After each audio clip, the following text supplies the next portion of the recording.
Olá para todos, sejam bem-vindos e vamos a mais um estudo bíblico. O crente ou cristão pode ficar endemoniado? É possível uma pessoa que se diz cristão ficar possuído por demônio? Na verdade, não é possível. Endemoniado é uma pessoa possuída algum demônio em seu corpo. O demônio entra no seu corpo como Satanás entrou em Judas Iscariotes. Judas era endemoniado. Já vamos ler aqui daqui a pouco. Então, isso é uma pessoa endemoniada quando algum demônio entra em seu corpo. O crente convertido pode ser tentado pelo diabo. O diabo pode tentar induzi-la às tentações e ao pecado, tentar provocar de alguma forma para que ela peque, mas nunca possuída no seu corpo. A Bíblia diz que nosso corpo é templo do Espírito Santo. E isso não se aplica a todas as pessoas. Na lei da física, diz que dois corpos não ocupam o mesmo espaço. E na lei de Deus é a mesma coisa. Ninguém pode ter demônio e o Espírito Santo no corpo ao mesmo tempo.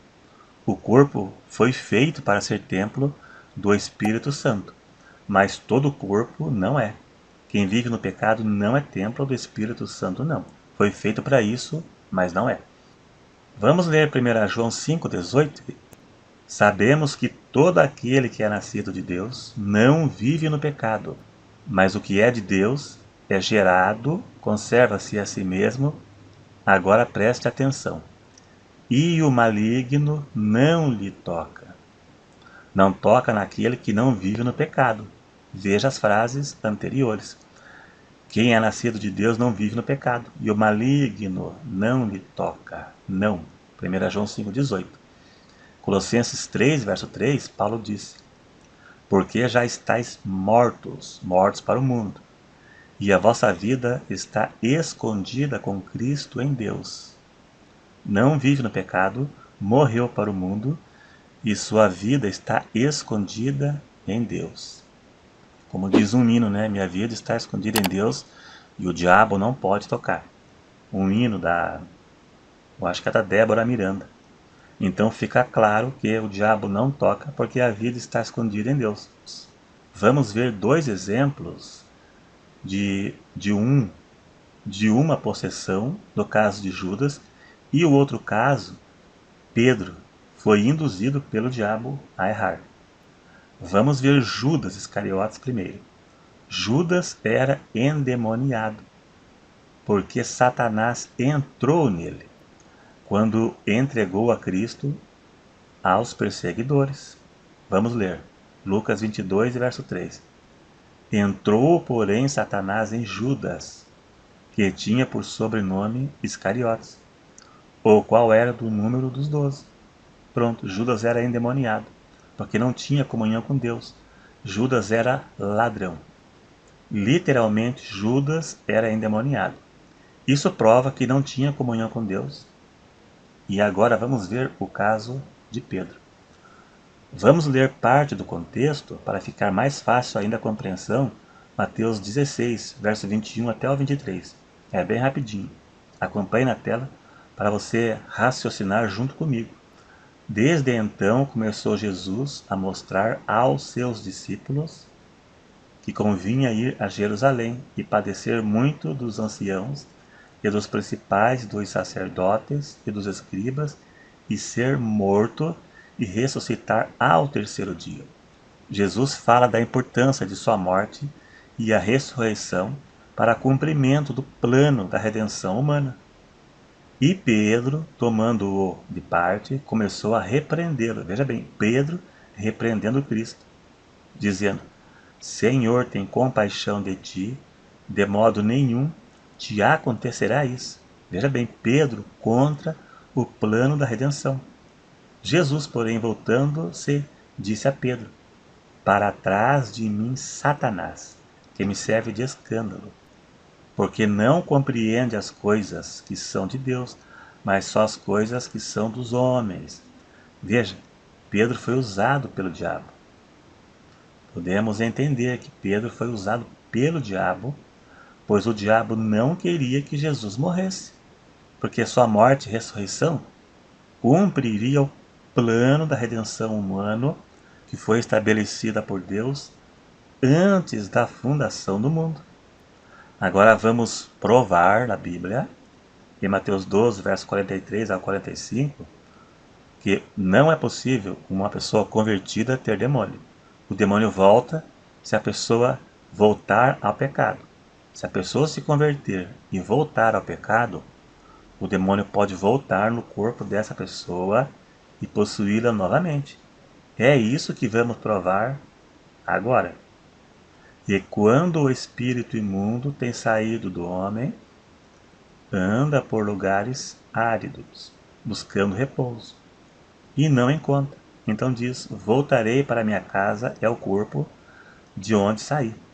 E voltando acha-a desocupada, varrida e adornada, limpa para o demônio entrar. Desocupada é que saiu o Espírito Santo dessa pessoa e ela voltou ao pecado. Então vai e leva consigo outros 7 espíritos piores do que ele, e entrando habitam ali. E são os últimos atos deste homem piores do que o primeiro. Aqui também trata a possibilidade do demônio retornar ao corpo dessa pessoa se ela deixar a Deus. Temos o exemplo de Saul também. Samuel disse que o Espírito Santo ia entrar nele, ele seria tomado pelo Espírito Santo e mudaria em outro homem. Depois que ele pecou, o Espírito Santo saiu e um demônio passou a perturbá-lo. Aí você vê. Primeiro o Espírito Santo saiu de Saul, para depois entrar um demônio. Os dois ao mesmo tempo não dá. E mostra também a possibilidade de uma pessoa cheia do Espírito Santo, como foi Saul, se desviar e demônios entrarem nessa pessoa para perturbá-lo. Então, voltando aqui nesse de Mateus que eu acabei de ler, você acompanhou aí, que o demônio sai e pode retornar novamente. Aqui o que se pode entender é uma pessoa que foi liberta de demônios. Se o demônio voltar e achar a casa varrida, se refere à pessoa de volta no pecado. A casa limpa para ela voltar. O demônio volta e a situação dessa pessoa ficará pior que a primeira situação. Pedro disse que o diabo anda em derredor, bramando como leão, buscando a quem possa tragar. Se alguém achar que o diabo desistiu de uma pessoa que se converteu, está enganado. Aqui mesmo prova. O diabo está de redor. O diabo não está preocupado com quem anda no mundo. A preocupação é manter a pessoa no mundo, manter a pessoa vivendo de acordo com o mundo, com as coisas do mundo, até que ela morra e vá para o inferno. Mas a maior preocupação do diabo é com o convertido e não com o perdido. O perdido já está perdido. Ele deve apenas mantê-lo no pecado. Agora a preocupação dele é o salvo. Então o diabo não desiste, ele está sempre tentando achar uma brecha para entrar. Cada vez que um convertido peca, ele dá um passo para trás e o diabo dá um passo para frente. Começa a perder terreno, a vida espiritual começa a esfriar e pode voltar para o mundo. Maria Madalena tinha 7 demônios que foram expulsos por Jesus. A Bíblia diz que Jesus veio desfazer as obras do diabo e desfez. Maria Madalena se converteu. Quando Jesus ressuscitou, Maria Madalena foi a primeira pessoa para a qual Jesus apareceu. Mostra aqui uma conversão genuína de libertação. Quem é endemoniado deve se converter, pedir perdão a Deus aos pecados e se firmar com Deus. Duvido que o demônio não saia. Faça a campanha de oração. Primeiro passo é ter comunhão com Deus, senão não vai adiantar nada. Renuncie seus pecados, abandona tudo, faça a campanha de jejum e oração, que eu duvido qual demônio que vai aguentar. Nenhum. Jesus veio para desfazer as obras do diabo. Jesus e os discípulos expulsavam demônios. Jesus disse, quando ele escolheu os seus discípulos, ele disse que vos dou poder para expulsar demônios, toda obra do mal. E expulsavam. E quando Jesus morreu e ressuscitou, ele disse para seus discípulos: estes sinais seguirão aos que crerem. Em meu nome expulsarão demônios. Então, hoje, a pessoa que tem consagração pode expulsar demônio de pessoas. E a pessoa que estava no pecado e ficou endemoniada, só se converter que o demônio vai bater em retirada. É isso aí, então se você gostou, dá um joinha aí que não custa nada. Se você não for inscrito, se inscreva, clique no sininho para ativar as notificações e até o próximo.